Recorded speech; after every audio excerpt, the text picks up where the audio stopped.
జీవాధిపతి నీకు వందనాలు. ఇప్పుడు వరకు తండ్రి చక్కటి పాటలు, మంచి వర్తమానం తండ్రి మాకు అనుగ్రహించారు. మరికొద్ది నిమిషాలు నాయన నీ పక్షంగా నిలబడుతుండగా బలహీన జ్ఞాపకం చేసుకొని నీ ఆత్మతో బలపరిచి నీ ఆత్మ ద్వారాగా మీరు మాట్లాడండి. ఆయన నిలబడేది నేనైనా, మాట్లాడేది మీరే. నీ అమూల్యమైన వాక్కులు మా నోట నుంచి మా ఆత్మీయ జీవితాలకు వెలుపలుపుగా నింపండి. ముగింపు ఆశీర్వాదంతో నడిపించి సహాయం చేయమని సమస్తం నీకు అప్పగించుకుంటూ యేసు పరిశుద్ధ నామన ప్రార్థిస్తున్నాను తండ్రి, ఆమేన్. చేరి వచ్చిన దేవుని కుటుంబానికి మన ప్రభువును రక్షకుడైన యేసుక్రీస్తు వారి యొక్క దివ్యనామంలో మీ అందరూ వందనాలు తెలియపరుస్తున్నా. హల్లెలూయా. మంచిది. పేదవాడిని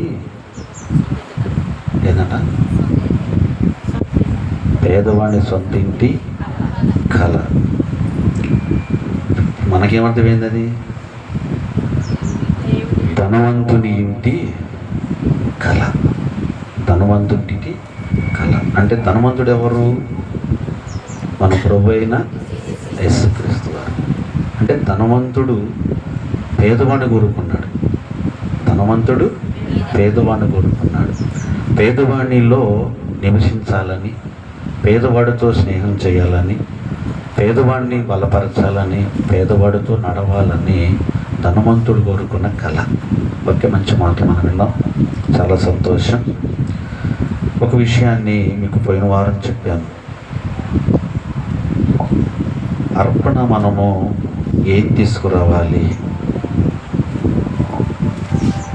ఏం తీసుకురాడప్ప అర్పణ? అమ్మ, అర్పణ మనం ఏం తీసుకురావాలి? త్వరగా చెప్పాలి. ఈరోజు అదే నీ అర్పణలో ఏముండాలి? నీ అర్పణలో ఏముండాలి? ఒక చిన్న మాట, అది ఏం లేదు. మనం కొన్ని దినాల నుంచి కూడా మన మధ్యలో ఈ యొక్క అర్పణ మనం టచ్ చేస్తూనే ఉన్నాం. మొట్టమొదటిగా మనకు అర్పణ ఎక్కడ ప్రారంభించబడింది, ఈ అర్పణలో ఏముంది, ఏం చేయాలి అనేది మనం చూస్తూనే ఉన్నాం. అదే మాటల్లోనే మీకు మరలా రెండో మాటకి జ్ఞాపకం చేస్తున్నాను. అర్పణలో ఏముండాలి? నీ అర్పణలో ఏముండాలి? నీ అర్పణ ఎలాంటిదై ఉండాలి? నీ అర్పణ ఏదై ఉండాలి? అర్థమవుతుందిగా? నా మాట అర్థమవుతుందిగా? కొంచెం జాగ్రత్తగా వినండి. అర్పణ అనగానే మనకు ఏ వీలు తీసుకొచ్చిన అర్పణే గుర్తొచ్చింది మనకి. ఎవరిని అడగండి మీరు, క్రిస్టియన్లో 99% కూడా ఏ వేళ్ళు మాత్రం మనం బేస్ చేసుకుంటాం. అర్పణ అనగానే ఏ వేళ్ళు మంచి అర్పణ తీసుకొచ్చి దేవునికి ఇచ్చాడండి అంటుంటాం. నేను కాదంటలేదు, కానీ ఏ వేలు కంటే కూడా గొప్ప అర్పణ ఒకటి ఉంది. అమ్మ చెప్పండి, ఏ వేలు కంటే గొప్ప అర్పణ కూడా ఉంది. కనుక దేవుడు కోరుకున్న అర్పణ కూడా ఉంది. మళ్ళీ దాంట్లోనే దేవుడు కోరుకున్న అర్పణ కూడా ఉంది. ఒక విషయాన్ని నేను దేవుని యొక్క ఆలోచనలో చెప్పే మాట ఏంటంటమ్మా, మీ అందరికీ చేతులు జోడించి ఒక మాట మీకు మనం చేస్తున్న ఏంటంటే, పునరుద్ధాన దినాన ఒకవేళ మీకు ఫంక్షన్లు కానివ్వండి, పెళ్ళిళ్ళు కానివ్వండి, సావులు కానివ్వండి, ఒకవేళ ఏదైనా ఉంటే మందిరానికి రామాకండి. దయచేసి మందిరానికి రామాకండి. మీ ఇంటికాడే ఉండిపోండి. ఇంకా రోజు ఉండిపోయి మీరు వెళ్ళిపోండి, ఫంక్షన్కి వెళ్ళిపోండి దయచేసి. ఎందుకు అని అంటే, దేవుడు నాకు జ్ఞాపకం చేసే మాట ఏంటంటే, ఆరాధన అనేది సంపూర్ణంగా చేయబడాలి. నువ్వు భోజనాన్ని కూర్చుంటావండి, సగం ఆకలితో లేచిపోతావా, భోజనం పూర్తి చేసిపోతావా? పూర్తిగా కడుపు నింపుకొనే పోవాలి ఎవరు పోయినా, అంతేనా? ఒకవేళ మనం మధ్యలో లేసామనుకోండి, సగం ఆకలితో పోయాడని మనం ఇప్పుడు బాధపడుతుంటాం. ఇది ఎంత వాస్తవం? సగలి ఆకలితో లేకపోతే సగలి ఆరాధనతో మనం లేచిపోయామనుకోండి. ఒక వ్యక్తి వచ్చి యేసు ప్రభువారిని అడిగిండు, ఏమనంటే, అయ్యా నిన్ను వెంబడించాలని నేను ఆశపడుతున్నానంటే వచ్చి నన్ను వెంబడించమన్నాడు. ఇంకోడు వచ్చాడు, నువ్వు ఎక్కడికి పోతే అక్కడికి వస్తావు ప్రభు అంటే నువ్వు వద్దన్నాడు. బాగా వినండి, వస్తానన్నోడేమో వద్దన్నాడు, రానన్నోడేమో రమ్మన్నాడు. బాగా వినండి, వస్తానన్నోడేమో వద్దన్నాడు, రాను అన్నోడేమో రమ్మన్నాడు.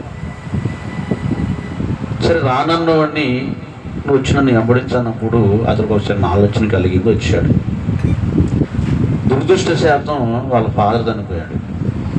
వాళ్ళ ఫాదర్ చనిపోతే, అయ్యా మా ఫాదర్ చనిపోయాడు, నాకు సెలవు ఇయ్యి, నేను పోయి సమాధి కార్యక్రమం మొత్తం పూర్తి చేసుకుని వస్తానంటే ఆయన ఏమన్నాడు, మరి పోలే, మరి తలగొరి పెట్టాలిగా, నువ్వు పోలే మరి ఎందుకు అని అన్నాడండి? అనలేదు. నువ్వు వెళ్ళి శుభ్రంగా మరి అయ్యా తలగొరి పెట్టుకొని వచ్చి ఆ తర్వాత నన్ను వెంబడించన్నాడా? ఏం చెప్పలేదు. ఏం చెప్పాడు చెప్పనా? మృతులు పాతి పెడతారు, నువ్వు వచ్చి నన్ను వెంబడించన్నాడు. మృతులు ఎవరు? వాళ్ళకి మృతులు ఎవరు? మృతులు మరి పాతి పెట్టవేంటి? ఇప్పుడు ఎక్కడైనా శవం మరొక శవాన్ని పాతి పెట్టిద్దండి? పాతి పెట్టదు, కానీ పాతి పెట్టింది. లోకములో ఉన్న వాళ్ళందరూ శవాలను అంటాడు. బాప్తిస్మం లేని వాళ్ళందరూ శవంతో పాటే. బాప్తిస్మం లేకుండా నువ్వు ఎంతకాలం నువ్వు జీవించినా, ఒకవేళ నువ్వు మందిరంలో ఉన్నా కూడా నువ్వు ఒక శవంతో పాటు సమానమే. కాబట్టి నిర్జీవమైన శరీరాలు బయట ఉన్నాయి. కాబట్టి నిర్జీవమైన శరీరాన్ని అయ్యే పాతి పెడతాయి. కాబట్టి నువ్వు వచ్చి నన్ను వెంబడించు అన్నాడు. ఎవరు? పరలోకానికి చక్రవర్తి అయిన దేవుడు. స్తోత్రం కలుగును గాక. బాగా వినాలి. ఇప్పుడు ఎందుకు చెప్పాడు ఈ మాట ఆయన? ఏమండి, ఎందుకు చెప్పాడు చెప్పండి? నాకంటే గొప్పడు ఈ లోకంలో ఎవడు లేడు. నాకంటే గొప్పది ఏ కార్యక్రమం ఈ లోకంలో లేదు. నా పిలుపు కంటే ఈ లోకంలో ఏది గొప్పది లేదు. అది పెళ్ళైనా సరే, సావైనా సరే, ఫంక్షన్ అయినా సరే, ఏదైనా సరే, నన్ను దాటిపోతున్న వారు ఎవరైనా సరే మీరు ఆలోచించాలి. నన్ను దాటి మీరు పోకూడదు. వాళ్ళకి నన్ను దాటి మీరు వెళ్ళకూడదు. ఒకవేళ నువ్వు ఏ ఫంక్షన్కి వెళ్ళాలన్నా, ఏ పెళ్ళికి పోవాలన్నా, ఆరాధన సంపూర్ణంగా అయిన తర్వాత నువ్వు వెళ్ళు. దీంట్లో ట్విస్ట్ ఏందయ్యా, దీంట్లో ప్రాబ్లం ఏంటి ఏర్పడుతున్నానంటే, సగం ఆరాధనలు మనం పోతున్నప్పుడు సగం దెయ్యాలు ఉంటాయి. ఏ దెయ్యాలు ఉంటాయి? సగం దెయ్యాలు ఉంటాయి. ఇప్పుడు ఈ సగం దెయ్యాలు ఏం చేస్తాయి అంటే, సగం ఆరాధన ఉంది కానీ లోపల, కాబట్టి సగం క్యాలీగా ఉంది కాబట్టి ఆ సగం దెయ్యాలు వచ్చి సగం ఏం చేస్తాయి? పిలుపు చేస్తాయి అనమాట. స్తోత్రం కలుగును గాక. గట్టిగా చెప్పాలి. రాళ్ళతో గాయపరుచుకుంటూ ఒకడు సమాధులు కాపురం చేస్తాడు. తాళ్ళుతో కట్టేశారు, తాళ్ళు దించేసుకున్నాడు. గొలుసులతో కట్టేశారు, గొలుసు దించేసుకున్నాడు. ఆ మార్గాన్ని ఎవడు పోలాపోతున్నాడు, ఎవడు బాగు చేయలేకపోతున్నాడు. ఆ మార్గాన మహరుడు మాత్రం వస్తున్నాడు. ఏమండి, వస్తుంటే ఆయనకి సాష్టాంగ పరిగెత్తి దండం పెట్టాడు. ఏమని చెప్పనా? సర్వోన్నతుడు దేవుని కుమారుడా, నాతో నీకేం పని అయ్యా, నన్ను బాధపరచకు అంటున్నాయి. పరిగెత్తింది ఎవడు? సమాధుల్లో కాపురం ఉన్నాడు. మాట్లాడింది ఎవడు? దయ్యాలు. బాగా వినండి, పరిగెత్తింది ఏమో మనిషి, మాట్లాడేది ఏమో దయ్యాలు. దెయ్యాలు అందరికి కనపడవు.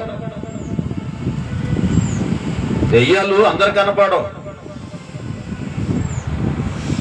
నేను ఇక్కడికి వచ్చానండి. నేను ఇక్కడికి వచ్చిన తర్వాత ఇంటికి కూడా వెళ్ళా. ల్యాబ్లో కూర్చున్నాం. దేవుణ్ణి నమ్మని వాళ్ళు ఒక ఇద్దరు వచ్చారు, ల్యాబ్కి వచ్చారండి. ఒక యవ్వన కాలంలో ఉన్నాడు. అతను వయసు అని చెప్పనండి సుమారు ఒక 22-23 ఉంటే, అంతకంటే ఎక్కువ ఉండదు. వాళ్ళ ఫాదర్ వీడి పక్క కూర్చున్నాడు, కొడుకే వాడు కూర్చున్నాడు. నేను ఎదురు కూర్చున్నాను. ఇక్కడ చూస్తున్నా, ఆయనకి వెళ్ళి చూస్తున్నా, బాబుకి వెళ్ళి చూస్తున్నా, తల తెలుసుకుంటున్నా. వాడేమో బిత్ర చూస్తుంటాడు. బిత్ర చూస్తా నేను ఎమ్మడే చెప్పా, వాడిలో స్పిరిట్ పనిచేస్తుంది అన్న, వాడిలో స్పిరిట్ పనిచేస్తుంది అన్న. ఎందుకంటే ఇప్పుడు ఒక వ్యక్తి సైకలిస్ట్గా బాధపడుతుంటే అది ఎవరు తెలిసింది? అది వాళ్ళకే తెలిసింది, డాక్టర్లకి. అదేవిధంగా దేవుడి యొక్క ఉచితమైన కృప ద్వారాగా ఆ వినికిడి నాకు దేవుడిచ్చాడు. ఆ వ్యక్తి ఆ స్పిరిట్తో బాధపడుతున్నాడు అక్కడ ల్యాబ్లో. నేను చెప్పాను, అన్నా అంకుల్ పని చేస్తుంది అన్న, నాకు అట్టగానే అనిపిస్తుంది అన్న అన్నాడు. ఎవరు నా పక్కన కూర్చొని నాకు అట్టగానే అనిపిస్తుంది అంటే, అట్టా కాదు అదే అన్న. ఏనేం చేశానంటే, అన్న ఏదో పని చేస్తుంది అన్న పిల్లగండి అన్నగాని పాపం ఆయన మరి ఆయన నమ్మకాలు అనుకుంటేగా ఆడకు బాగా ఆవిడ దూడుతుందంట. ఒక ఆయన ఈ సంపాదం పీకి ఇంత లాభంతరం ఇచ్చినంత వచ్చి నాకు అడిగి అక్కడ కూర్చుందో ఏంటంటే అదేనంట. ఏంటది ఏముందన్న అంటే అదేముందంట. ఏంది అది? సగం ఏంటది? మై హోనా ఉంటుంది కదా. హలో ఫ్రెండ్, నేను నీ కాడికే వస్తున్నా. ఎందుకు ఆగిరపడుతుంది? ఎందుకు చెప్పు. నీ రాక కోసం నేను వెయిటింగ్ చేస్తున్నాను. నీ రాక కోసం నేను వెయిటింగ్ చేస్తున్నాను. స్తోత్రం కలుగును గాక. గట్టి చెప్పండి. నిజమండి. యవ్వన పిల్లడు, అతనికి ఒంట్లో బాగోక 4 రోజులు అంటండి. లోపడున్న పొటాషియం మొత్తం తగ్గిపోయిందంట. ఏం లేదు, 0. ఇంకెక్కువ కొన్ని వగేరా అతనికి పనిచేస్తుంది. ఇవన్నీ ఏందయ్యానంటే అది పనిచేస్తుంది. అంటే మనకి ఏదైతే బలహీనంగా ఉంటాయో వాటి మీద పనిచేస్తాయి. అంటే రాత్రి ఒక 1:30 ఫోన్ చేసింది. ఆమె దెయ్యం పెట్టినా నేను ఫోన్ ఎత్తలేదు. నాకు అర్థమైంది. ఆమె దెయ్యం పెట్టినా 1:30 ఫోన్ చేసింది. కొడతామని తగిలి పడుతుంది, ఫోన్ కొడుతుంది. ఆల్రెడీ ప్రేరణ కలుగుతూనే ఉంది, స్పిరిట్ పని చేస్తుంది అక్కడ అని. ఎట్టుందా నువ్వు ఈ రాత్రి అంతా నువ్వు డ్యాన్స్ చేయని చెప్పి ఫోన్ ఎత్తల. స్తోత్రం కలుగును గాక. చూసినట్టు మరి దెయ్యాలతో ఉన్నప్పుడేమో ఒకలాగుంటారండి, దెయ్యాలు లేనప్పుడు ఎలాగుంటారు?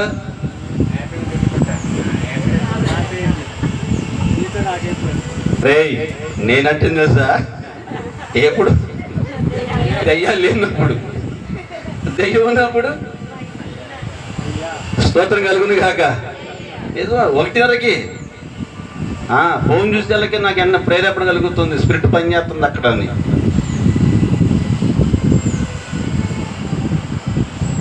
రంగుండి ఇంకెట్టుంటేదో ఆమె రంగు లేదు. ఇంకా కాకి పిల్ల కాకి ముద్దన్నట్టుగా ఉన్నదే కాకి మోహం.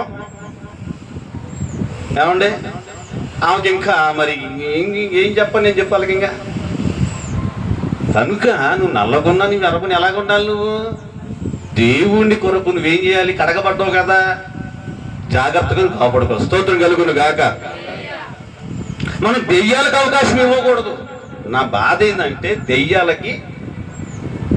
ఎప్పుడైతే మన కాడికానంటే, ఇదిగో సంపూర్ణమైన ఆరాధన లేనప్పుడు, నీలో సంపూర్ణమైన ఆరాధన నీలో లేనప్పుడు, నీలో సంపూర్ణమైన అర్పణ లేనప్పుడు నీలోకి దెయ్యాలు అంటారు. ఇది వస్తాయి రా చెప్పండి.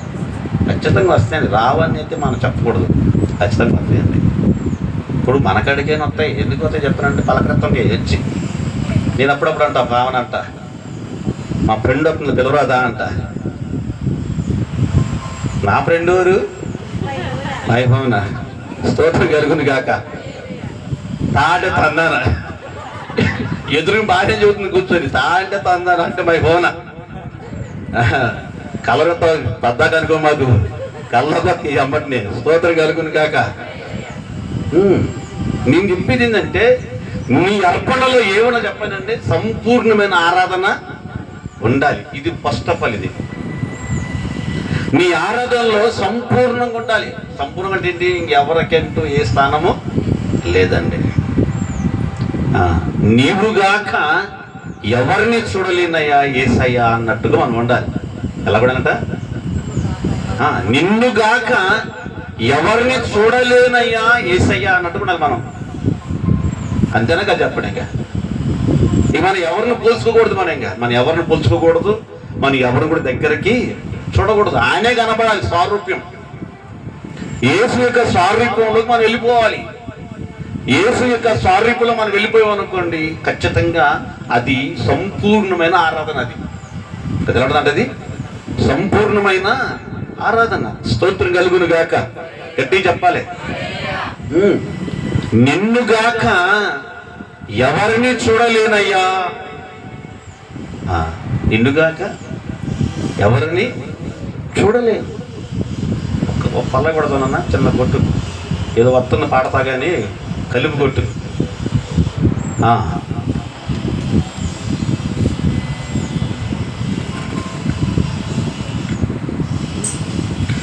నా సర్వం నీవే నా యేసయ్యా, నా జీవం నీవే యేసయ్యా, నా సర్వము నీవే యేసయ్యా, నా జీవము నీవే నా యేసయ్యా, నా జ్ఞానము నీవే నా యేసయ్యా, నా జ్ఞానము నీవే యేసయ్యా, నా సర్వము నీవే యేసయ్యా, నా జ్ఞానము నీవే యేసయ్యా, నా జ్ఞానము నీవే యేసయ్యా, నా ఊపిరి నీవే యేసయ్యా, నిన్నుగా ఎవరికి నీవు చూడలేనయ్యా, నిన్నుగా ఎవరికి నేను చూపించలేనయ్యా,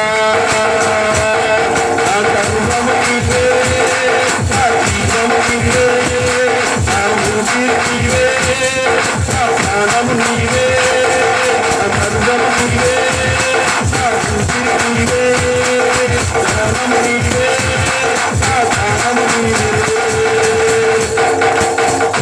హల్లెలూయా. జస్ట్ ప్రేరేపణ అంతే, ఏమీ లేదండి. నా సర్వము నీవే, నా ధ్యానము కూడా నీవే. మనం ఎప్పుడైతే ఆయన కొరకు మనం ఆలోచిస్తామో, ఇది ఖచ్చితంగా నిన్నుగాక నేను ఎవరిని కూడా చూడలేనయ్యా, నేను ఎవరిని పోల్చుకోలేనంత కూడా అది పాఠం కొద్దిగా. కనుక ఇక్కడ అంటున్నాడు, అయ్యా నీవే నాకు సర్వం. ఎప్పుడు సంపూర్ణంగా మన ఆయనలో ఉన్నాం అనుకోండి, మనం సంపూర్ణంగా ఆయనలో ఉన్నప్పుడు నిన్ను ఎవడు కూడా తాకలేడు, నిన్ను ఏ ఆత్మ కూడా తాకలేదు. ఒకవేళ నిన్ను తాకాలి అంటే నా యేసయ్యను దాటి రావాలి, ఇక్కడికి రావాలంటే. స్తోత్రం కలుగును గాక. హల్లెలూయా. నీ దగ్గరికి రావాలంటే నా దేవుడు పర్మిషన్ కావాలి. ఒకవేళ కుటుంబాలను పాడు చేసే ఆత్మలు దగ్గరికి రావాలంటే దేవుడిని పర్మిషన్ కావాలి. లేదంటే దానికంటే ఒక స్థానం కోరుకో ఉందనుకోండి, ఖచ్చితంగా మన కాడికి వస్తాయండి. అందుకే మన అర్పణ ఎక్కడుందంటే, మొదటి అర్పణ నిండు హృదయముతో దేవుడిని ఆరాధించాలి. ఆరాధనలకు పునాది అదే. ఆరాధన పునాది ఏంటంటే నీవు నిండు హృదయముతో దేవుడిని ఆరాధించాలి. స్తోత్రం కలుగును గాక. అందుకే ఇంక మరొకటి ఏమీ లేదు, ఇంక నీ హృదయంలో ఏమి ఉండకూడదు. నిజమండి. కొత్తగా పెళ్ళైంది అనుకున్నా, కొత్త వివాహం అయితే ఇక ఎట్లుంటారంటే ఆలిమగలు నా సాగరంగా ఈ దేవత ఎదురు రావాలి. ఎవరికి? దేవుడికి. దేవుడు బయటికి పోవాలనుకోండి, దేవత ఎదురు రావాలి. ఎందుకు దేవత ఎదురు రావాలంటే ఆ దేవత ఆ దేవుడి హృదయం అంతా నిండిపోద్ది. అవునా? నీవే నా హృదయంలో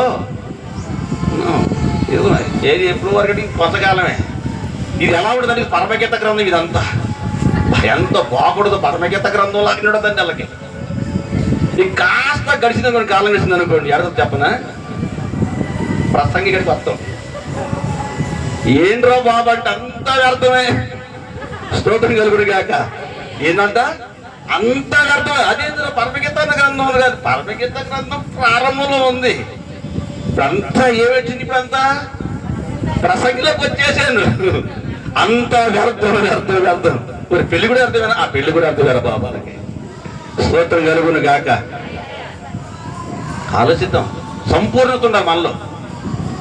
మనలో సంపూర్ణత లేకపోతే ఆరాధనకి నిజంగా ఆ ఆరాధన దేవుడు ఇష్టపడలేడు. నీ ఆరాధనలో సగం సగం ఉండకూడదు, 50-50 ఉండకూడదు. నీ ఆరాధనలో సగం సగం ఉందనుకోండి, ఆ సగం ఆరాధన దేవుడి పనికి రాదు. ఆ సగం ఆరాధన ఎవరికి కావాలంటే దెయ్యానికి కావాలి సగం ఆరాధన. కాబట్టి నీలో ఏముండాలంటే సంపూర్ణమైన ఆరాధన ఉండాలి. ఆరాధన పేరు లేకపోయినా ఆరాధన చేసింది ఎవరు చెప్పన్నా? మొట్టమొదటిగా ఏబేలు. ఏబేలు చేసిన ఆరాధన పరలోకం పరవశించిపోయింది. ఏబేలు ఆరాధన చేస్తుంటే పరలోకం పరవశించిపోయింది. పరలోకంలో పరమ తండ్రి పరవశించిపోయాడు ఆరాధనకి. ఆ ఆరాధనను మహిమర్చిపోయాడు దేవుడే గొప్పగా. ఎందుకంటే ఏబేలు ఆరాధన దేవునికి సంతోషంగా ఇచ్చిందంట. ఏబేలు ఆరాధన దేవునికి ఒక తూర్పు వల్ల ఉందంట. అందుకే నీ ఆరాధన ఎలా ఉండాలంటే సంపూర్ణమైన ఆరాధనగా ఉండాలి. ఆయనకి స్తోత్రం కలుగును గాక. గట్టి చెప్పాలి. రెండో ఆరాధన. రెండో ఆరాధన అంటే ఏంటి? నీ అర్పణ. రెండవ అర్పణ. మొదటి అర్పణ దేవుణ్ణి హృదయాన్ని మెప్పించేది ఉంటే, రెండో అర్పణ ఎలా ఉండాలో ఒక్కసారి వాక్యానికి వెళ్దామా? ఒక్కసారి వాక్యానికి వెళ్దాం. రోమిలకు రాసిన పత్రిక అండి. రోమిలకు రాసిన పత్రిక, రోమిలకు రాసిన పత్రిక 15వ అధ్యాయం 15వ వచనం కానించి.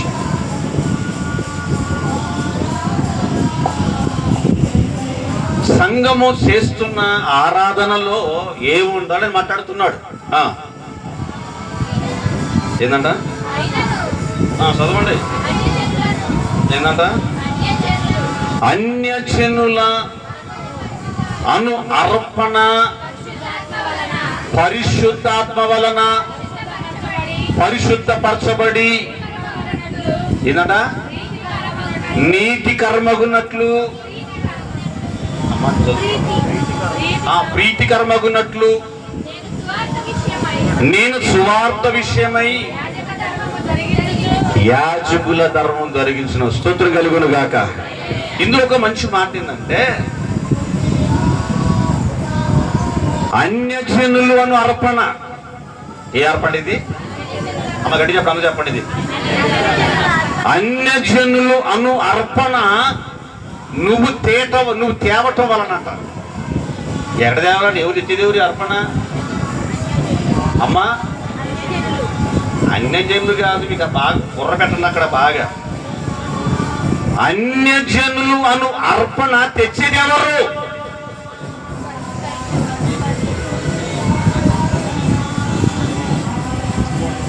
అర్థమవుతుందా?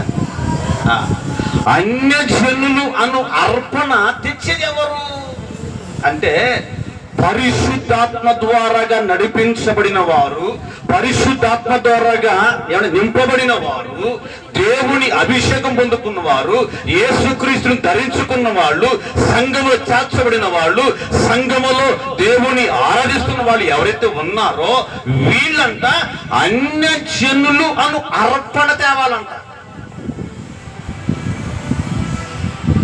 ఆయనకే స్తోత్రం కలుగును గాక. నువ్వే అర్పణ తెచ్చావు దేవుని మందిరంలోకి?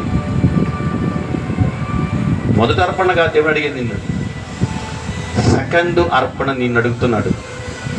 అంటే నువ్వు తేవలసిన రెండవ అర్పణ ఉంది. నువ్వు తేవలసిన రెండవ అర్పణ ఉంది.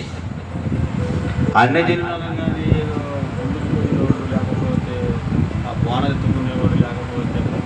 కాదు. అనగా దేవుణ్ణి నమ్మని ప్రతి వాడు స్తోత్రం కలుగును గాక. కాబట్టి ఇప్పుడు వీరు నీ ఇంట్లో ఉండొచ్చు, నీ బంధువుల్లో ఉండొచ్చు, నీ కుటుంబంలో ఉండొచ్చు, లేకపోతే నీ ఫ్రెండ్స్ అయి ఉండొచ్చు, లేకపోతే నువ్వు తెలిసిన వాళ్ళై ఉండొచ్చు. అంటున్నాడు దేవుడు, అడుగుతున్నాడు ఏంటంటే అన్యజనులు అను అర్పణ నువ్వు తేటం వలనంట అది పరిశుద్ధాత్మ వలన పరిశుద్ధపరచబడును. పరిశుద్ధాత్మ వలన పరిశుద్ధపరచబడును. పరిశుద్ధాత్మ ద్వారాగా పరిశుద్ధపరచబడిన అర్పణ. ఏ అర్పణ? అన్యజనులు అని అర్పణ తేవాలంట. అంటే నువ్వు అర్పణ తేకపోతే నువ్వు దేవుడు నచ్చవు. దేవుడికి దేవుడు నచ్చు నువ్వు అంటే ఇప్పుడు నీ అర్పణలు ఏముండాలి? అన్యజనులు ఉండాలి నీ అర్పణలు. స్తోత్రం కలుగును గాక. ఏముండాలంట? చెప్పలేడు గట్టిగా. నేను చెప్పిన మాట లేకపోతే దేవుడు చెప్పిన మాట? దేవుడే చెబుతున్నాడు నీ అర్పణ గురించి. నీవు అన్యజనులను అర్పణ తీసుకొని రావట మందిరానికి. అంటే అర్థం ఏంటి? నీ ద్వారాగా కొంతమందిని అర్పణగా దేవునికి ఇవ్వాలి అని అర్థం దీంట్లో. ఇప్పుడు నీ ద్వారాగా నీ రక్షణ ద్వారాగా నువ్వు వెలిగిసిన దీపం ద్వారాగా అంట, నీ దీపం ద్వారాగా అంట నువ్వు కొన్ని అర్పణ తేవాలి దేవుడికి. నీ అర్పణలు ఏముండాలి అని అంటున్నాడు ఆయన, కోరుకుంటున్నాడు ఆయన. నీ అర్పణలు ఏముండాలంటే ఇదిగో అన్యజనులు అను అర్పణ నువ్వు తీసుకురావాలి. మనం ఏం చెప్తే అర్పణ? లింగు లింగు లింగు చెప్పండి. మరి ఏం చేస్తాం మనం? ఇంకొంతమంది ఉంటారు, ఇంక వాళ్ళు చూస్తేనే సగం పారిపోవడమే. వాళ్ళు చూశారండి, వాళ్ళు చూశారు, కొంతమంది చూస్తే తెలుసా ఏమవుతుందండి, ఇంకా వస్తుందండి, భలేమవుతుంది ఆరాధనకి ఇంకా అని ఇంకొక పారిపోవటం. ఏమవుతామండి ఆమెతో కలిసి అలాగా నోరే బాగోదండి బాబు, కంప నోరు అది అంటారు కొంతమంది. ఇంకా ఇంకొంతమంది అంటారు ఏమవుతాలండి ఆమె గుళ్ళో ఉంటేనేమో భక్తురాలు, బయట ఉంటేనేమో బిక్తురాలు అంటారు. చూసిన ఏమవుతామండి మీ అప్పుడు మేము ప్రార్థనకి ఏం వచ్చామండి అలాగే లోపడేమో వైట్ బయటేమో బ్లాక్. చూసినా ఏమొచ్చాను మీ అప్పుడు ప్రార్థన నేను అని కొంతమంది అంటుంటారు. కానీ నీ అర్పణ గురించి మాట్లాడుతున్నాడు దేవుడు. ఏమనంటే నీ అర్పణ ఫస్ట్ ఆఫ్ ఆల్ పరిశుద్ధమైదనే ఉండాలి. నీ అర్పణ నీతి గలదై ఉండాలి. నీ అర్పణలో లోపం కానీ, శాపం కానీ, రోగం కానీ, పాపం కానీ ఉండకూడదు. నీ అర్పణ ఉండకూడదు. నీ అర్పణలో ఏముండాలి? కామ, కోద, మదమచ్చరం ఉండకూడదు. నీ అర్పణలో ఏముండాలి? స్వార్థం, అహంకారం, ద్వేషము, కోపము ఉండకూడదు. నీ అర్పణలో ఏమన్నది? అర్పణలో అది నీతి గల అర్పణ అయి ఉండాలి. ఏమర్పణ? అది నీతి గల అర్పణ అయి ఉండాలి. ఆ అర్పణ ఫస్ట్ ఆఫ్ ఆల్. దేవా, నా అర్పణ నీకు మహిమకరంగా ఉందా ప్రభు?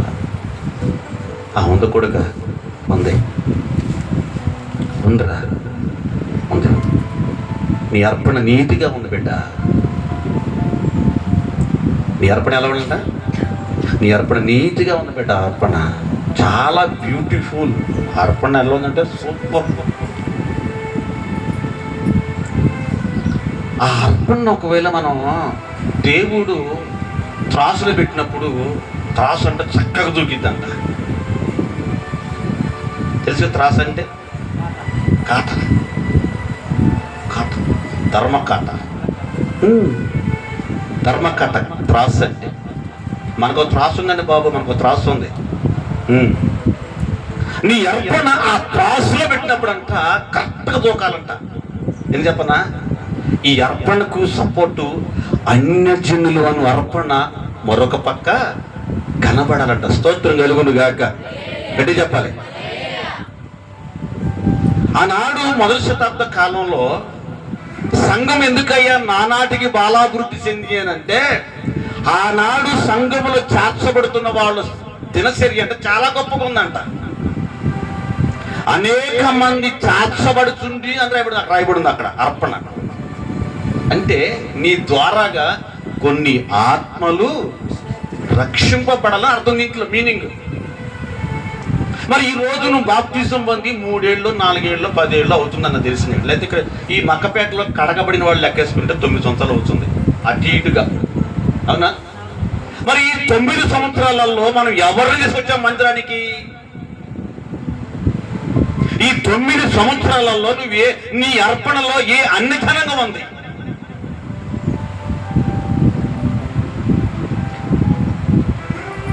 గొర్రె ఒక్క గొర్రె గంటదండి.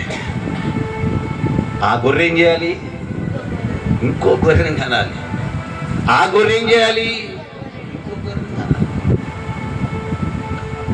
ఇక్కడ మనం ఆలోచన చేస్తే నీ అర్పణ గురించి మాట్లాడుతున్నాడు దేవుడు. ఖచ్చితంగా ఏబేలు ఎందుకయ్యా చంపేసింది దయ్యం అని అంటే, ఏబేలు అర్పణలో అన్యజనులు అనే అర్పణ చేతిలో ఉంది. స్తోత్రం కలుగును గాక. గట్టి చెప్పాలి. ఏబేలు ఎందుకు చంపబడ్డాడంటే అన్యజనులు అనే అర్పణ గురించి ఆలోచన చేశాడు ఏబేలు. అందుకే దయ్యం పగబట్టి బహు క్రోధము గలవాడై ఇదిగో అన్యజనులు ఎక్కడ మారిపోతారో అనుకొని ఏబేలు చంపటానికి ప్లాన్ వేసింది. చూసినండి, ఆలోచించాలి. కాలం సమీపించుతుంది, ఇదిగో నేను వస్తున్నానన్న ఆయన కేక వినబడుతుంది. ఓ సంగమా నిద్రమా మాకు, ఓ సంగమా మేలుకో, ఓ క్రైస్తవుడా ప్రార్థన చెయ్యి, ఓ క్రైస్తవురాలా నిద్రపోగో ప్రార్థన చేయంటే, లేదు నేను మొగరేఖ చూస్తాను, లేదు నేను కార్తీక దీపం చూస్తాను, లేదు నేను మహాలక్ష్మి చూస్తాను, లేదు నేను వంటిని చూస్తాను. ఓ క్రైస్తవురాలా, లేదు నేను రెస్ట్లో నేను లేనాయా, నేను ప్రజెంట్గా నేను కొంచెం నాకు చాలా బిజీగా ఉంది. చూసినండి, చాలా బిజీగా ఉన్నాను నేను. కనుక మనం ఎవరిని మెప్పించాలి అని అంటే లోకాన్ని మెప్పించాల్సిన అవసరం లేదు వాళ్ళకి. సంఘంలో సేవకుడిని మెప్పించాల్సిన అవసరం లేదు వాళ్ళకి. సేవకుడు చూస్తాడన్నో సంఘం చూసిద్దానో మనకేం అక్కర్లే. మనకి మనల్ని ఎవరు చూడాలి? మనల్ని ఆయన చూడాలి. స్తోత్రం కలుగును గాక. హల్లెలూయా. గట్టి చెప్పాలి. ఎందుకు అని అంటే నీ అర్పణలో ఎవరుండాలి? నీ చేతి కొనమని నా దేవుడు అప్పగించాడు కదా స్నేహితుల రూపంలో. దేవుడు నమ్మన వారిని, దేవుడు ఎవరు తెలియని వారిని నీ చేతులు పెడితే నువ్వేం చేస్తున్నావు? స్నేహం చేస్తున్నావు మా ఊరికి, అంతే, అంతవరకే తప్ప ఆ ఆత్మ గురించి నువ్వు లెక్క చెప్పాలి దేవునికి. స్తోత్రం కలుగును గాక. నువ్వు ఎంతకాలం స్నేహం చేశావో అన్యులతో, దేవుడు నమ్మని వాళ్ళతో నువ్వు ఎంతగా స్నేహం చేశావో, వాళ్ళు రక్షణలకు ఎందుకు రాలేదో, రేపొద్దున్న నిన్నే లెక్కడితోటి బిడ్డ జాగ్రత్త చెప్పటానికి సిద్ధంగా ఉండు. ఆయన అంటున్నాడు, అన్యజనులు అర్పణ నువ్వు తీసుకొస్తే సంఘాన్ని కాపాడే శక్తి, సంఘాన్ని నడిపించే శక్తి, సంఘాన్ని పోషించే శక్తి ఎవరైతే ఉన్నారో పరిశుద్ధాత్ముడు, ఆ పరిశుద్ధాత్ముడు ఆ అర్పణ పరిశుద్ధపరచి ప్రీతికరమైన అర్పణగా మారుస్తాడంట. స్తోత్రం కలుగును గాక. అర్థమైందా నీకు? అర్థమైందా? ఏంటిది అర్పణ? చెప్పే కదా, మిగిలిన కాలం. ఇది మర్చిపోకండి, మిగిలిన కాలం. ఈ మిగిలిపోయిన జీవితంలో, ఈ మిగిలిపోయిన కాలంలో నీ అర్పణలో అన్యజనులు అనే అర్పణ చేతిలో తీసుకురావాలి. ఎక్కడికి? దేవుని కృపా ప్రాంగణములోకి, దేవుడు కోరుకున్న స్థలములోకి, దేవుడు ఇష్టపడిన స్థలములోకి, దేవుడు తమ్మన్న స్థలంలోకి నీ అర్పణ నువ్వు తీసుకొని రావాలి. ఇది అన్యజనులు అను అర్పణ. స్తోత్రం కలుగును గాక. జీవం లేని అర్పణకు జీవం పోయాలి, విలువ లేని అర్పణకు విలువనివ్వాలి, యాల్విషన్ లేని అర్పణకు యాల్విషన్ తీసుకురావాలి, పేరు ప్రఖ్యాతి లేని అర్పణకు పేరు ప్రఖ్యాతి కలిగించాలి. ఎవరి ద్వారాగా? నీ ద్వారాగా రావాలి అర్పణ లోపలికి. మనకు తెలియదు కదా ఇదంతా, మనకు తెలియదు కదా. దేవుని కృప వల్ల ఆ మాట దేవుడు బయలుపరిచాడంతే, ఏం లేదండి. ఎక్కువగా అర్పణ గురించి ఆలోచన చేస్తుంటే, అయ్యా నువ్వు ఆలోచించేది ఒక కోణం కాదు, ఇంకో కోణం అని చెప్పాడు దేవుడే. ఏంటయ్యా కోణం అంటే, సంఘం ఎందుకు సన్నగిలిపోతుంది, సంఘంలో ఎందుకు అభివృద్ధి లేదు అని అంటే, ఎందుకు లేదు అభివృద్ధి ఉంది, చెయ్యాల్సిన వాళ్ళు చెయ్యకపోవటం వల్లనే సంఘములో కొంత లోటుగా ఉంది. నాకెందుకు చెప్పండి, సంఘంతో ఏదో పోయామా, 2 మాటలు విన్నామా, 2 రూపాయలు కాంకేసామా, వచ్చామా, అంతవరకే నా పని, అంతే. నాకు సంబంధం లేదు ఇంకా ఆ సంఘసులు ఎటన్నా పోని నాకు సంబంధం లేదు వాళ్ళకి. కానీ సంఘానికి 4 కాళ్ళు ఉన్నాయి. సంఘానికి ఏంటంట 4 కాళ్ళు. చెప్పరేమండి ఎన్ని కాళ్ళు? అమ్మ తను ముగిన టైం అయిపోతుంది, చెప్పండి. సంఘానికి ఎన్ని కాళ్ళు? మంచానికి ఎన్ని కాళ్ళు? బొస్కి ఎన్ని కాళ్ళు? 4 ఉన్నాయా, 5 ఉన్నాయా? 5 లోగా ఓకే రైట్. సంఘానికి 4 కాళ్ళు అని ఎందుకు అంటున్నానంటే, బైబిల్లోనే ఉంది అది. మొదటి కాలు వాక్యం అనే బోధ. ఏమన్నా వాక్యం అనే బోధ కలిగి ఉండాలి, మొదటి కాలు. రెండో కాలు ఏంటిదంట? సహవాసం, ఏంటి? యూనిటీ. ఇప్పుడు ఒక వ్యక్తి సంఘం నుంచి జారిపోతున్నాడు, లేకపోతే సంఘం పడిపోయాడు అంటే, ఈ మిగిలిపోయిన ఈ కాళ్ళు ఏం చేయాలంట? ఒకటిగా ఉండి ఆ జారిపోతున్న ఆత్మల కోసం ఏం చేయాలంట? ప్రార్థన చేయాలంట. ఉందా బైబిల్లో ఉందన్నమాట. గలతీ పత్రిక 6వ అధ్యాయం, తొందరగా గలతీ పత్రిక 6వ అధ్యాయం తొందర తీయండి. గలతీ పత్రిక 6వ అధ్యాయం మొదటి వాక్యం త్వరగా. ఏంటన్నా? సహోదరులారా ఒకడు ఏంటన్నా, ఒకరు ఏ తప్పిదములోనైనాను చిక్కుకున్న ఎడలు. ఎక్కడ చిక్కుంటారు? అపవాది చేతుల్లో. ఎక్కడ? పాపము చేతుల్లో. ఎక్కడ? దోషమని చేతుల్లో. చూడండి, ఒకవేళ చిక్కుకున్న ఎడల ఆత్మ సంబంధులైన వారు ఎవరు? సహవాసం. యేసు రొట్టె తిని యేసు రక్తం తాగుతున్నాం మేము చెప్పుకుంటున్నాం కదా. మేము ఎక్కడ సహవాసం అయ్యానంటే, మేము మక్కపేట సహవాసం అండి మాది. ఏ సహవాసం మాది? మాది మక్కపేటలో కృపా పిలుపు మినిస్ట్రీ. మాకు కొత్తగా పెట్టిన సంవత్సరం పెట్టుకున్న పేరు మేము. అంతకుముందు కృపా పిలుపు వర్షిప్ సెంటర్. ఏ సెంటర్? ఇడ్లీ సెంటర్ కాదు. ఏ సెంటర్ అది? Worship centre. ఇప్పుడు ఏమైపోయింది? సెంటర్ కాస్త మినిస్ట్రీగా మారిపోయింది ఇప్పుడు ఈ మినిస్ట్రీ ఏం చేద్దాం మనం? మాదంటే కృపా పిలుపు మినిస్ట్రీ అండి. ఇంకా మన మాదని కుప్ప ఒక ఆడుంది కుప్ప అని. ఏం కుప్ప అమ్మా? కృపా పిలుపు. ఏం పిలుపు అంట? కృపా పిలుపు మినిస్ట్రీ. అంటే మిషన్ ఏంటి? మేమందరం కలిసి కట్టుకున్నాము. స్తోత్రం కలుగును గాక. మేము ఎవరు చెప్పనా? నాది ఆత్మ సంబంధం బంధం. మాది ఏ బంధం? మాది ఆత్మ సంబంధం బంధం. మాది శరీర బంధం కాదు. మాది గర్భాలు వేరు కావచ్చు, కుటుంబాలు వేరు కావచ్చు, తండ్రులు వేరు కావచ్చు, తల్లులు వేరు కావచ్చు, కానీ మేము ఒకే తండ్రి పుట్టిన బంధం. మాది ఒక్క పాత్ర తాగుతున్నా, ఒక పాత్ర తింటున్నా. స్తోత్రం కలుగును గాక. అందుకే ఆత్మ సంబంధులైన మనుషులు మీలో ప్రతి వాడును ఒకవేళ శోధించబడతానేమో అనుకొని తన విషయమై చూసుకోవచ్చు. సాత్వికమైన మనసుతో లాక్క రావాలి. ఎక్కడికే? సహవాసంలోకి లాక్క రావాలంట. స్తోత్రం కలుగును గాక. వదిలిపెట్టకూడదు, లాక్క రావాలి.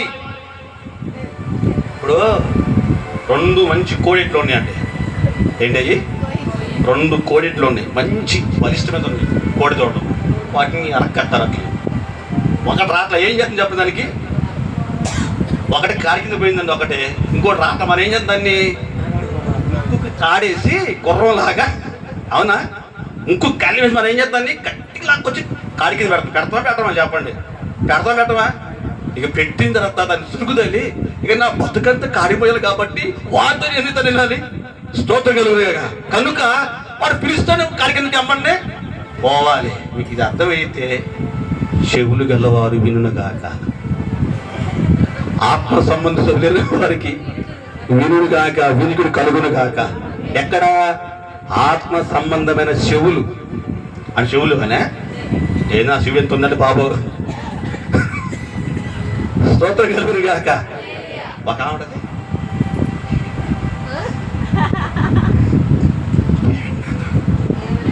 గోడకి పెట్టాలి, చెబెట్టి పెట్టి ఏ విధంగా మొహం గోడగా. నీ ఇల్లు ఉందా, ఆ ఇంట్లో ఉంది, ఏముంది చెప్పండి. కొత్త ఉందా? ఏమన్నా దీంట్లో ఉందా? రొట్టిందే కదా అంతా. స్తోత్రం కలుగును గాక. మన ఇంట్లో ఉందా, ఆ ఇంట్లో ఉంది, కొత్తగా ఏం లేదు. కానీ ఆత్మ సంబంధులైన చెవులు గలవారు వినుగాక. ఆత్మ చెప్పుచున్న మాట వినికిడి కలుగును గాక. స్తోత్రం కలుగును గాక.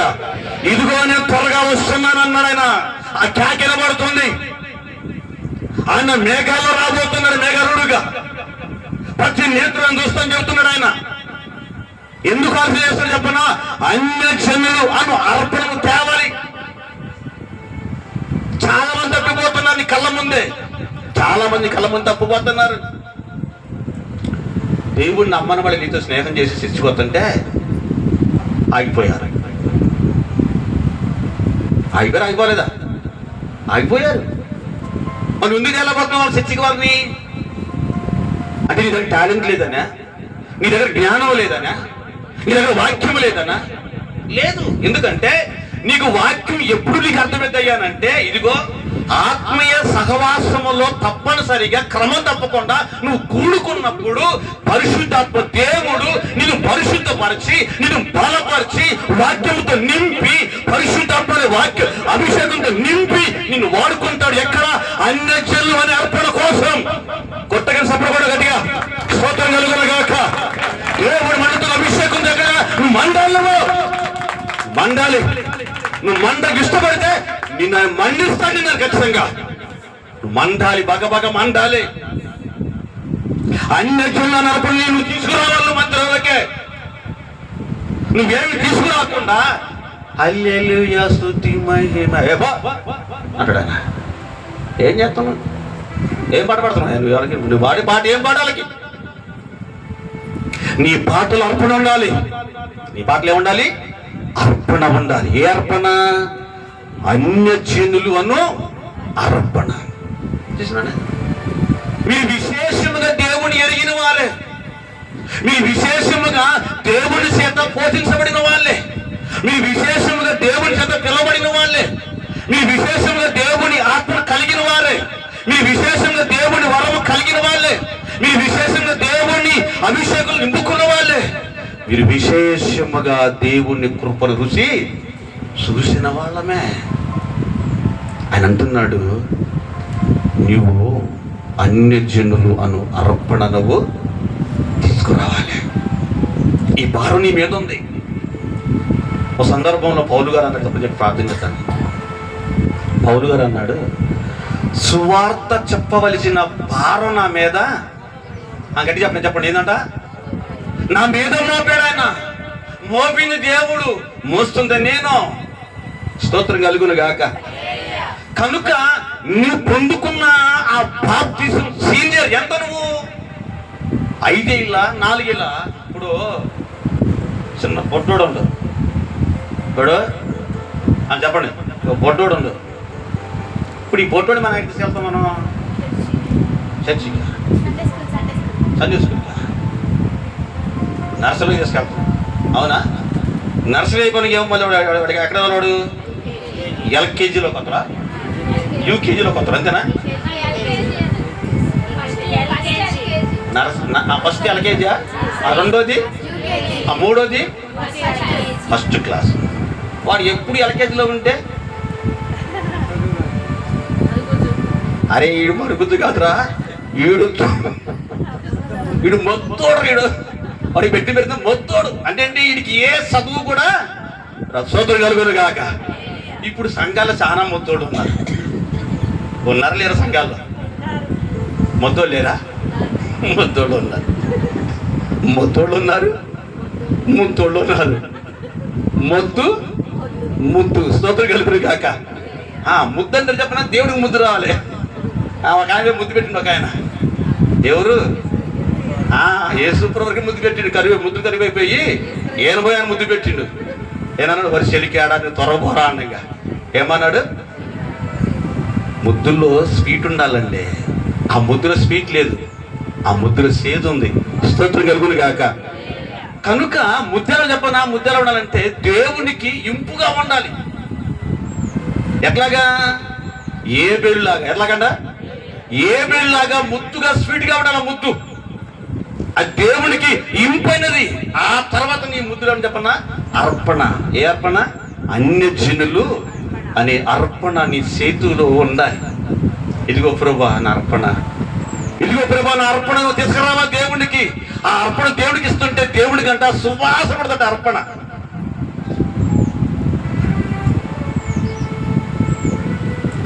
సంఘాన్ని అభివృద్ధి చేసేది సంఘమే, సంఘం పడిపోయేది సంఘమే. స్తోత్రం కలుగును గాక. దేవుడి మహాకృప వల్ల కొంతమందిని దేవుడు రక్షించుకున్నాడంటే, ఈ రక్షించుకున్న వాళ్ళు ఎలా చెప్పనండి? అన్య జనులకు మాదిరిగా కనబడాలి కదా. అందుకే ఈ మిగిలిపోయిన ఈ జీవితంలో మాదిరి ఉండాలి. పోయినవారు మీకు చెప్పాను, పౌలు అన్నాడు ఆసియాలో కాలు పెట్టిన కాంచి నేను ఎలా ఉన్నాను మీకే తెలుసు అన్నాడు. పౌలు గారు అనలేదా? అన్నాడు. ఆసియాలో కాలు పెట్టిన కాడ నుంచి నా జీవితం ఎలా ఉందో, నా బతుకు ఎలా ఉందో, నా పరిచర్య ఎలా ఉందో, నా ప్రార్థన జీవితం ఎలా ఉందో, నా విశ్వాసం ఎలా ఉందో, నా భక్తి ఎలా ఉందో, నా మాట చర్య ఎలా ఉందో మీకే తెలుసయ్యా, నాకు చెప్పాల్సిన అవసరం లేదు అని పౌలే గొంతెత్తి సంఘంలో సాక్ష్యం చెప్పుకున్నాడు. ఈరోజు సంఘానికి సాక్ష్యం ఉండాలి. సంఘానికి సాక్ష్యం ఉండాలంటే సంఘానికి ఏముండాలి? అన్య జనులు అనే అర్పణ చేతిలో ఉండాలి. స్తోత్రం కలుగును గాక. చేతిలో ఏ అర్పణ లేకుండా ఉంటే మనం పనికిరాం దేవుడికి. దేవుని ఎన్నికలో, దేవుని సంకల్పంలో, దేవుని ఉద్దేశాల్లో, దేవుని ఆలోచనలో, దేవుని ఆ రాజ్యంలో రావాలన్నా నీ అర్పణలో అన్య జనులు అనే అర్పణ ఉండాలి. కాలం పూర్తయింది, పోయి ఎదురు నిలబడ్డా ఎదురుగా. ఏంటమ్మా నీ అర్పణ ఏదమ్మా అంటే ఏం చెబుతావు? అది ఏం చెబుతున్నాం? మాకు బోధించే పాస్టర్ మాకు వాక్యం చెప్తుంది చదువా? చెప్పలేము. అందుకే నిలబడ్డ ప్రతిసారి కూడా దేవుడు పైరు చేస్తాను. ఎందుకో అర్థం కావట్లేదు నాకు కూడా. ఆలోచించండి. 6 నుంచి ఏదో ప్రశాంత కూడా నాకు అక్కడ నేను నిలబెడతానా, బాడీ అంతా వేడిగా ఉంది నాకు. అక్కడికి నా బాడీ అంతా కాలిపోతుంది, వేడిగా ఉంది నా బాడీ అంతా. ఆలోచించండి. అంటే దేవుని యొక్క ఆలోచన అంతా, దేవుని యొక్క ఆవేశం. కాలం దగ్గర పడుతుంది, సమయం దగ్గర పడుతుంది కాబట్టి అన్యజనులు మిగిలిపోతున్నారు కదా, దేవుని నమ్మని వాళ్ళు మిగిలిపోతున్నారు కదా. నీ కళ్ళ ముందే నీ బంధువులు కావచ్చు, నీ అన్నలు కావచ్చు, నీ తమ్ముళ్ళు కావచ్చు, ఇంకెవరైనా సరే కావచ్చు, వాళ్ళు సంపూర్ణంగా లేరు, దేవుడు లేరు. నువ్వేం చేయాలి? నిద్రపోతావా?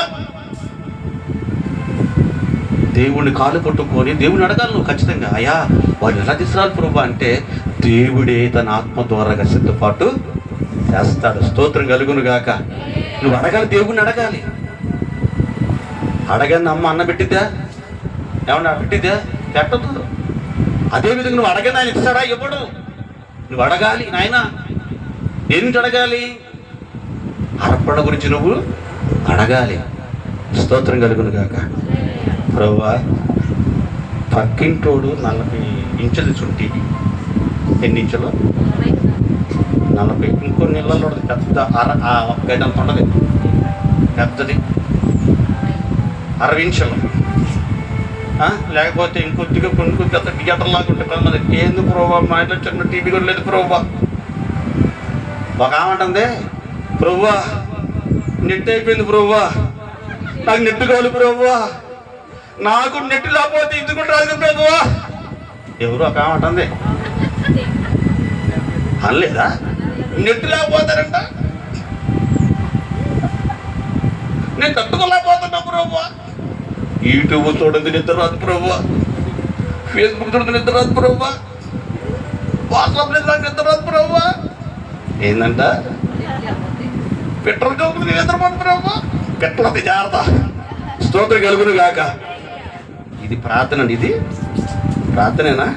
నువ్వేం అడగాలి దేవుణ్ణి? అన్యజనులు అర్పణ ఏమన్నారంట? అన్యజనులు అర్పణ నీ అర్పణతో కలిపి తీసుకురావాలి. స్తోత్రం కలుగును గాక. స్తోత్రం కలుగును గాక. అన్యజనుల అర్పణలు తీసుకురావాలి దేవుడి గారికి. నీ అర్పణలో త్యాగం ఉండాలి, నీ అర్పణలో పౌరుషం ఉండాలి, నీ అర్పణలో ప్రార్థన శక్తి ఉండాలి, నీ అర్పణలో బలమైన విశ్వాసము ఉండాలి. అప్పుడు కానీ వాయుమండల అధిపతి ఎవడున్నాడు వాడికి నీ దగ్గరకు రావాలన్న గజగజ వణుకుతాడు. వాడిని వణికించాలి నువ్వు అంతే. మై హోనా పోతావా బావా, మై హోనా పోతావు. అయినా బాగుంటారు పోతాలేరా, ఆ యొక్క పూట ఉంచుకోరా. నీకేం కావాలి? మంచి కోడి మాసం బెటర్ తినిపోతా, కడుపుండి తినిపోతా. అడిగినోళ్ళు లేరా? అడిగోళ్ళు చాలామంది ఉన్నారు.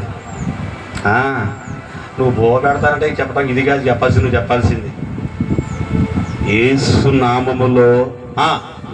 చెప్పండి. యేసు నామములో ఏం చేయాలంట? యేసు నామములో. మీరు చెప్పండి, మీ రోడ్డు రాట్లా డైలాగు అది. అది పెదం జరగవద్దు. అయ్యగారున్నారే, అయ్యగారు పోతారు. ఇవన్నీ చూస్తా. పెదం జరగవద్దు. యేసు నామములో ఏంటంట? యేసు నామములో. మీరే ఓటు వేస్తున్నారు దానికి. నేను యేసు నామమునే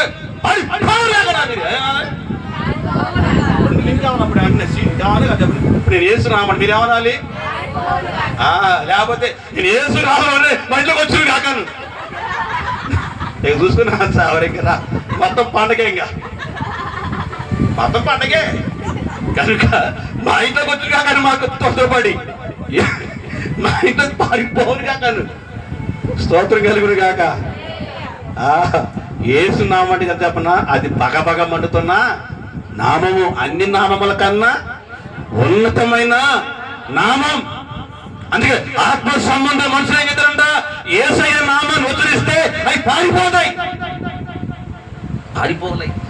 అందుకే ఒకటి వాక్యం అనే కర్కము, 2 ఆత్మీయ సహవాసము, 3 ఏమనంట? కలిసి ఉన్న ప్రార్థన శక్తి ఉండాలంట. 4 దేవుని శరీరములో. ఈ 4 స్తంభాలు సంఘానికి ఒక బలమైన ఫౌండేషన్. స్తోత్రం కలుగును గాక. ఈ 4లో ఏది తక్కువైనా కూడా అది కుంటిది అంటారు. కుంటిది అంటారు, మంచిది అంటారా? ఇప్పుడు 4 బండి 4 చక్రాలు ఉండండి, ఒక చక్రం పోయింది అంటారు. పోరా కుంటి దగ్గర 10 చక్రం పోయింది అంతేగా చెప్పండి. అంతేగా చెప్పండి గట్టిగా ముగిస్తాను చెప్పండి. ఇదంతా వాస్తవం. సంఘం గుడ్డిదిగా ఉండకూడదు, సంఘం కుంటిదిగా కూడా ఉండకూడదు. కుంటితనం, గుడ్డితనం, చెవిటితనం, మోకతనం సంఘానికి ఉండకూడదు. ఉండకూడదు. ఏం చేయాలి? నిత్యము దేవుని ఆత్మచేత ఆ సంఘం ఏం చేయాలంట? నింపడానికి. నీ అర్పణలో ఏమిటి చెప్పనా? గుడ్డితనం ఉండకూడదు. నీ అర్పణలో ఏముండకూడదు? చెవిటితనం ఉండకూడదు. నీ అర్పణలో ఏముండకూడదు? కుంటితనం ఉండకూడదు. నీ అర్పణలు ఏముండకూడదు? మోగతనం ఉండకూడదు. కనుక చెవిటి, మోగ, కుంటి రోగం ఏమీ లేకుండా నీ అర్పణలో త్యాగపూర్తిన అర్పణగా ఉన్నప్పుడు ఇది అన్యజనులకు ఒక మాదిరి కర్మగా నీ అర్పణ కనపడిద్దంట. స్తోత్రం కలుగును గాక. నిన్ను నువ్వు కాపాడుకోవాలి, నీ అర్పణ కాపాడాలి. అన్యజనులు అని అర్పణ దేవుడి సన్నిధిలోకి తీసుకురావాలి. అది దేవునికి ఇంపైన భక్తి. ఆ భక్తి నువ్వు చేయగలిగితే నిజంగా నువ్వు ఎక్కడ మొక్కలు ప్రార్థన చేసినా పిలిస్తే పలుకుతాడు. ఎవరు? పరమ తండ్రి అయిన దేవుడు. స్తోత్రం కలుగును గాక. నీ అర్పణ లేదనుకున్నా, నీ చేతి అర్పణ లేదండి, ఇంకా నువ్వు పిలిచినా నువ్వు ఎంత పిలిచినా దేవుడు పలకడు. ఇది రియల్, ఇది రియల్. కాబట్టి ఆలోచించండి, అనుసరించండి. మరికొన్ని మాటలు వచ్చేవారం చెప్పుకుందాం. నీ అర్పణలో ఏముండాలో అన్న దాంట్లో మరికొన్ని విషయాలు చెప్పుకుందాం. ఓకే? ఈ దేవుడి మాటలు దీవించును గాక. ఆమె అందులేసి నిలబడదాం.